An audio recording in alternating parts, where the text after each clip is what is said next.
How many people do you think works in the building? Or should I put it this way, how many people have passes that permit them to enter the building and work in it? And it's in excess of 17,000 passes. So the building already accommodates almost 20,000 people. It then has visitors on a daily basis who enter the building of something, I think, between 7,000 and 10,000 visitors every single day. That's non-stop, round the clock. So there's visitors to that building every single day. Outside the building, then, of course, is hugely attractive to tourists and to the photographers. So it is a huge tourist attraction in its own right, but it's a living, working, functioning parliament, the mother of parliaments, for goodness sake. And that's why it is so interesting and why we would want to get back. And of course, it's free to enter the building.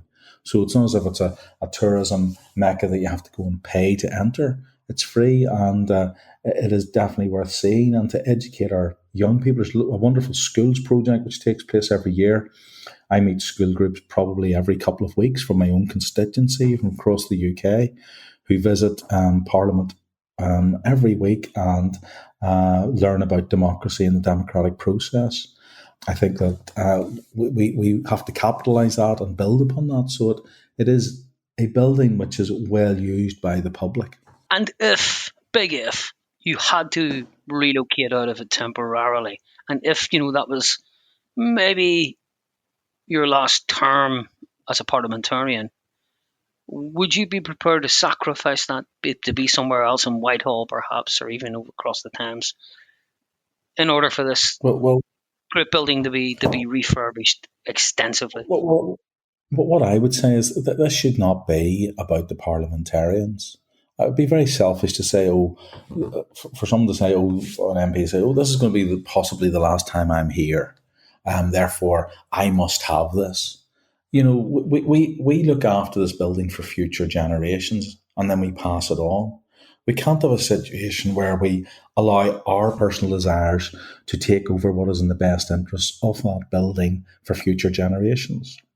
And so if MPs are having that as their trick, I think they're wrong. And I've said that there is a way of doing it to make sure that on the average space of time where a parliament lasts about 4 years, you could have a situation where as you enter for your first of the 4 years, you're in the old building, and obviously the election would take place and those MPs would either stay or some would move on. But the new MPs who then would get elected in year 4 of the repairs would then, by their second year of the new parliament, be in the new building. So it would mean that parliamentarians would, for each generation who are elected and for each parliament elected, be eventually in the repaired building. So I don't think anyone actually loses, and we have addressed that particular issue. But that, of course, depends on them being able to do the work and do it promptly and efficiently, and for bigger problems not to highlight. But all it says, just think of the morning we wake up and there's been the Notre Dame moment, Henry, and people then turn around and say, well, why didn't you take responsibility and fix this thing? Why didn't you avoid this from happening? The alarm bells are ringing. 16 fires in the last dozen years. Surely someone recognises, and colleagues recognise, we now are behind the clock in terms of acting in this. That's Ian Paisley Jnr, MP, talking to Henry McDonald on Constructive Voices. More on that story in just a moment. Coming up, Pete the Builder talks about his work on an historic building in Ireland.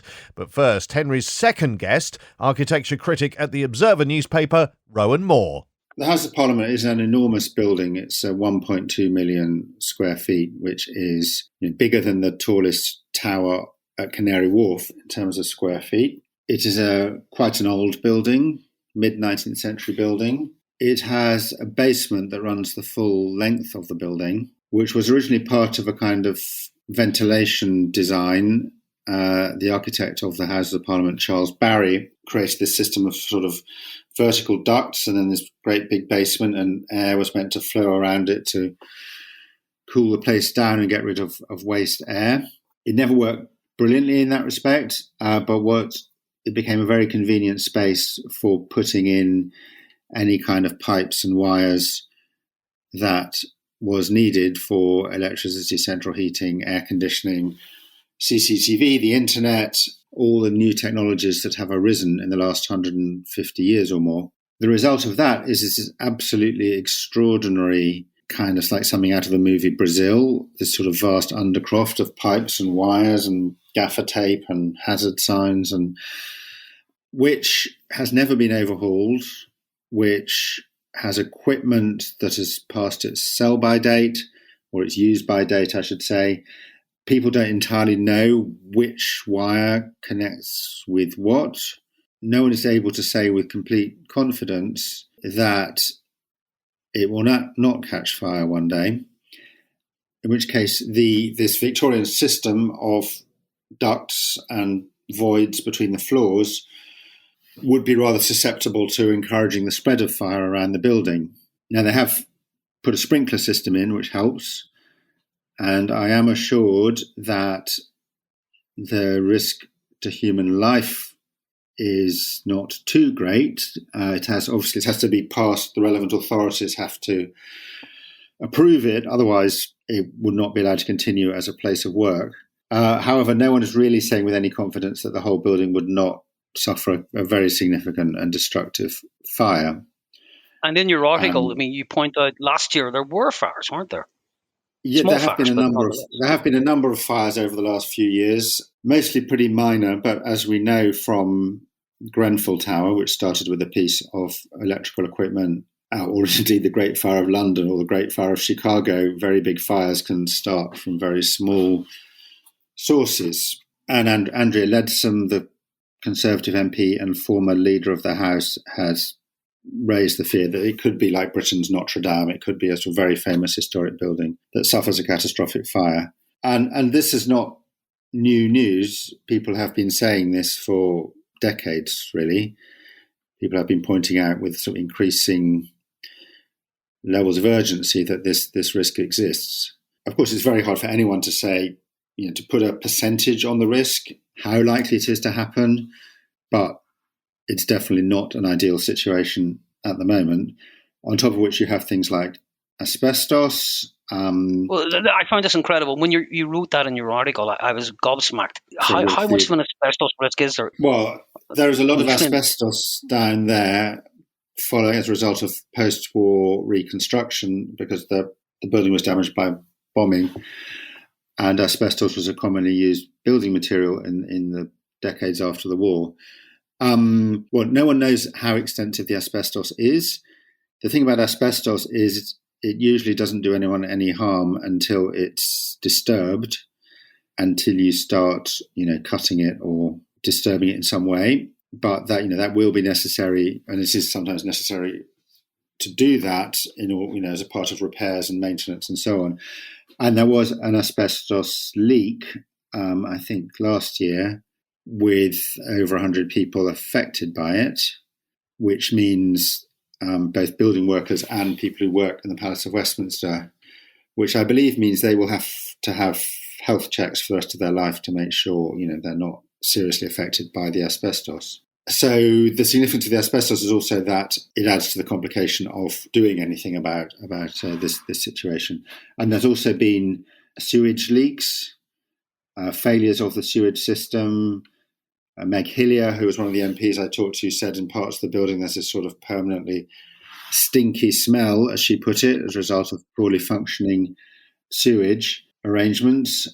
And then very recently, there was a leak in the roof of the House of Commons chamber of water, which required it to be temporarily closed. The other thing I should say is, and this is not a new thing, is that the access for people with impaired mobility is very, very poor because it's a building that is sort of inspired by monasteries and cathedrals and medieval town halls, which means it's got lots of beautiful staircases and changes of level and so on, which of course are not so great if you are in a wheelchair or have difficulty walking.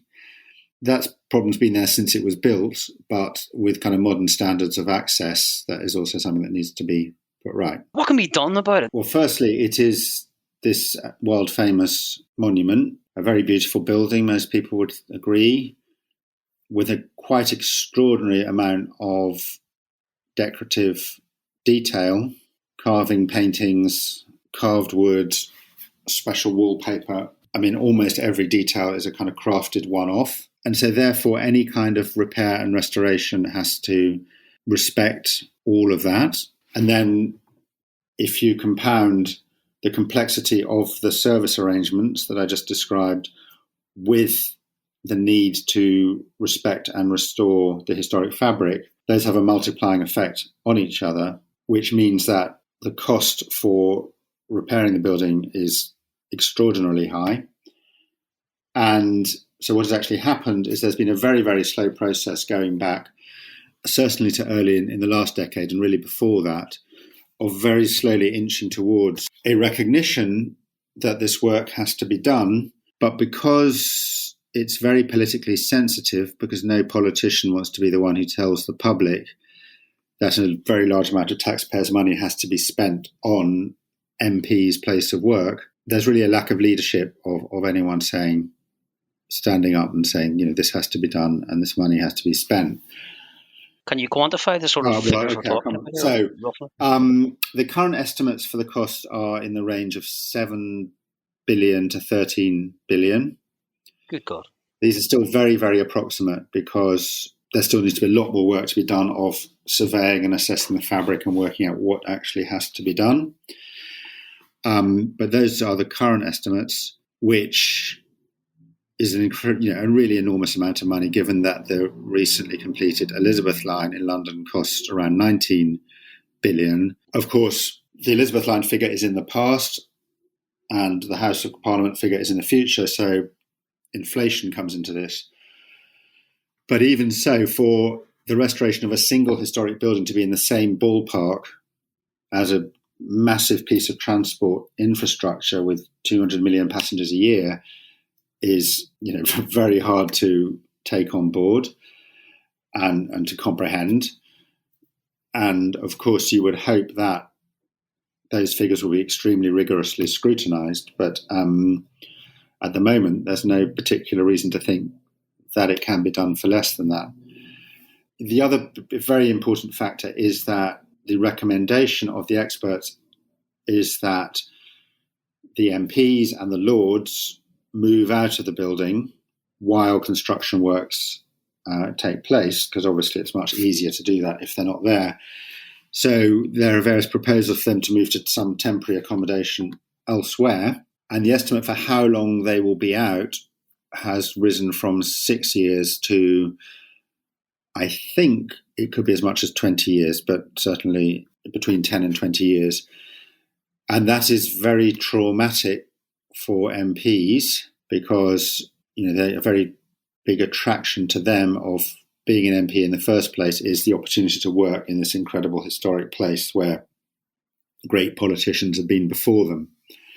So the idea of working into a sort of porter cabin version of the Palace of Westminster is not appealing. And there are other MPs and Lords who say, well, you should care about the job, but the job is what counts and not where you do it. And, you should accept wherever you have to end up. But that's undeniably a very big factor. So this 7 to 13 billion figure emerged early this year, along with the latest estimates on how long MPs and Lords will have to move out.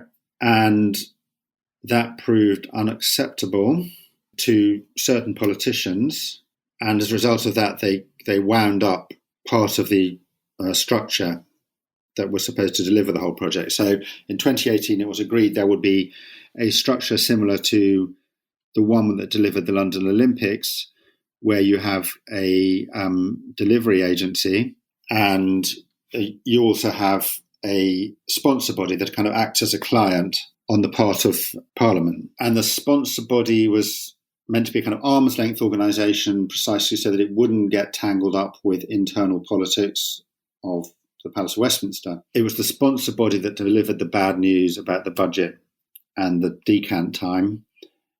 And then it was decided in February that the sponsor body should be wound up. This was decided by the House of Commons Commission, which is a sort of powerful committee that's got the Speaker of the House of Commons, Lindsay Hoyle, on it. It's got the Leader of the House, currently Mark Spencer. It has various other MPs on it.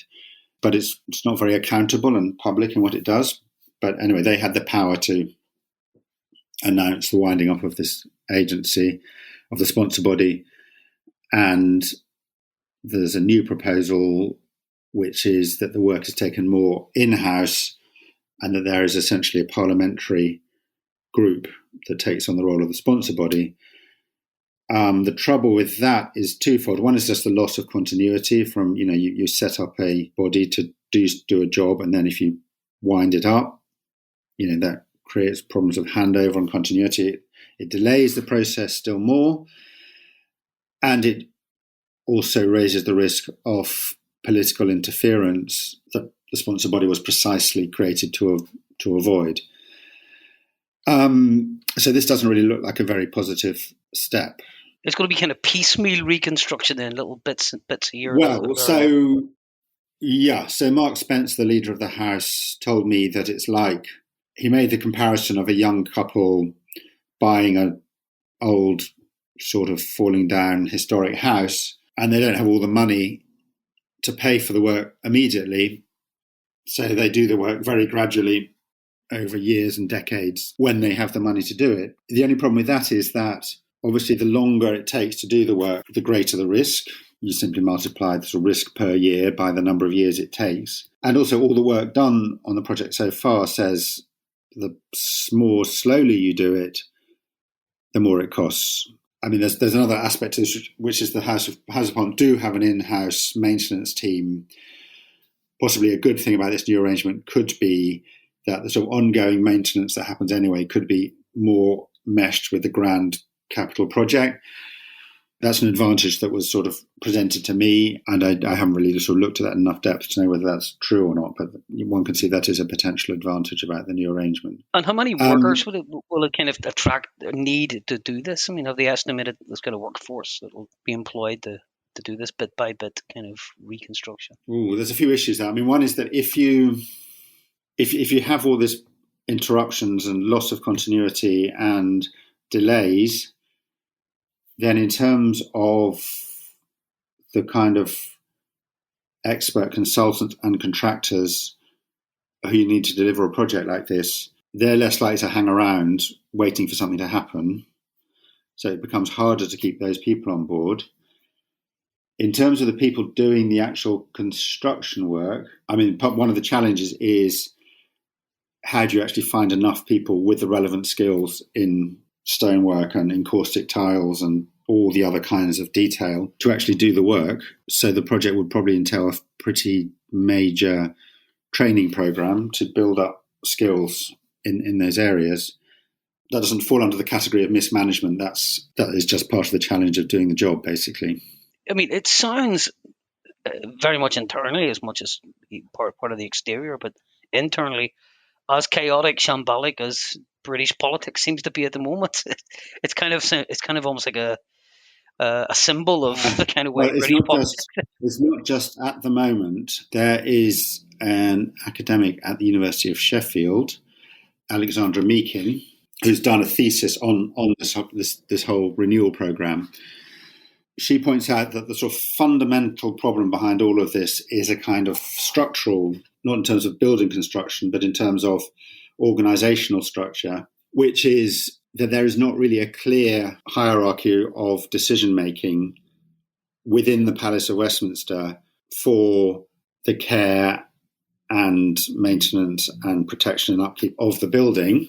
So, there are various parliamentary committees. There's the House of Lords, there's the House of Commons.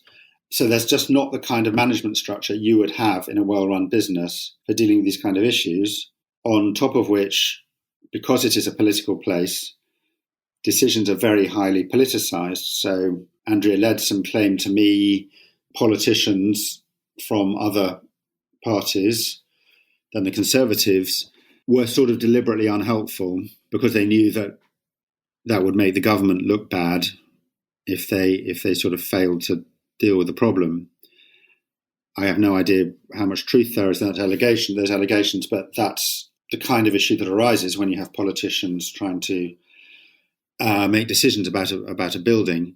And as I said before, it's an incredibly tough ask politically to go to your constituents and say, this much money has to be spent on our place of work. And the public reaction is always going to be, this is MPs spending money on themselves, which is not actually entirely fair, because the real issue here is the significance of the building as a historic building. So even if MPs were moved out of the building and never came back, the building would still have to be restored for heritage reasons. So that's really why it's so extraordinarily difficult, even though people have been pointing out these kind of problems for a very long time, and the problems get worse. This is why it takes so long for anything to happen, and why it's very stop-start procedure. And something that Dr. Meakin points out is that we have been here before, around 200 years ago, or a bit longer than 200 years ago. MPs back then were saying that the old Palace of Westminster at that time was a fire risk and also had various other hazards associated with it. And in 1834, it did indeed burn down. The old Palace of Westminster was destroyed, which is why we have the building we have now, which was built as its replacement. I can't say for certain this is going to happen, and maybe we can be reasonably optimistic that it probably won't happen, that the whole building will burn down, but that possibility cannot be dismissed. And if you were making a comparison with another parliamentary building, a good example would be the Bundestag, the way it was reconstructed. It's a kind of a glaring contrast, isn't it? Yeah, of course, the Bundestag was a ruin, destroyed, very, very seriously damaged in the war. So, of course, that gave more of a free hand to the replacement, whereas with the Palace of Westminster, if it doesn't burn down, we have this intact building with, as I say, just a huge amount of decorative detail. Most people would want that to stay. I did actually do a little piece in last Sunday's Observer where I asked the question whether absolutely every last bit of Victorian wallpaper has to be reconstructed, given that this is such a very big rock and such a very hard place that we are stuck between. There are corridor after corridor and room after room and courtyard after courtyard of ornamental Victorian space that the public almost never get to see. So I was just gently raising the question, would it be a terrible thing if in some of these kind of back spaces of the building, they didn't go the whole full restoration and did something simpler? That's pretty controversial in terms of heritage and how you're meant to treat a Grade 1 listed building on a UNESCO World Heritage Site. But that's possibly something they should look at. And the only alternative is simply to admit this is what it costs, this is how long MPs have to move out, and just bite the bullet. The 7 to 13 billion figure is not certain. It's not based on comprehensive knowledge. And certainly it should be very robustly challenged. But it does seem quite possible that it's real. There was an earlier figure of 4 billion that was estimated in, I think, 2013 or thereabouts by KPMG. It seems likely we are talking about a lot of billions, come what may. I suppose whether it's 7 billion or 13 billion, during a cost of living crisis, that would be very hard to sell to the public, won't it? Well, it is. It is really hard. It's politically almost impossible, but if the work has to be done, it ultimately has to be done, and it's for the politicians to find a way to square it off politically. And maybe it is a question of, setting out what gets paid per year, so it's not sort of one gigantic bill. I don't honestly know the answer to that. I'm just pointing out there's a very big problem here. And as you said at the start, and it was kind of a headline in your big investigation, overall, this could be UK nation's Notre Dame moment at one stage. That is not excessively scaremongering to say that. There is definitely a risk to the building fabric, quite a significant risk. And no one really disputed that I spoke to. Some people sort of disputed, the degree of risk. No one said, no, it's fine, we don't have to worry about it. So, yeah, it's real. So I understand the predicament that politicians are in about the cost, where I'm more critical of at least some politicians. There's some politicians who behave very well and honourably in this, but what I find hard to take is, for one thing, the endless sort of tinkering with the the way it's delivered doesn't seem very helpful. Just to disband the sponsor body because they didn't like what they were hearing doesn't seem very clever, as opposed to, grilling the sponsor body and really trying to get them to step up and answer questions. And the other is this thing about moving out. If an MP, or if MPs and Lords have to move out for a long time, which will mean that some MPs might spend their entire parliamentary careers not in the Palace of Westminster, then I'm sorry, but that's just too bad. If there's this huge headache that is going to cost a lot of public money, whatever way you look at it, the MPs have to take some of the hit on that. Not having a kind of neo-Gothic masterpiece as your place of work, then that is just quite low on the list of priorities that we're talking about here. This is Constructive Voices.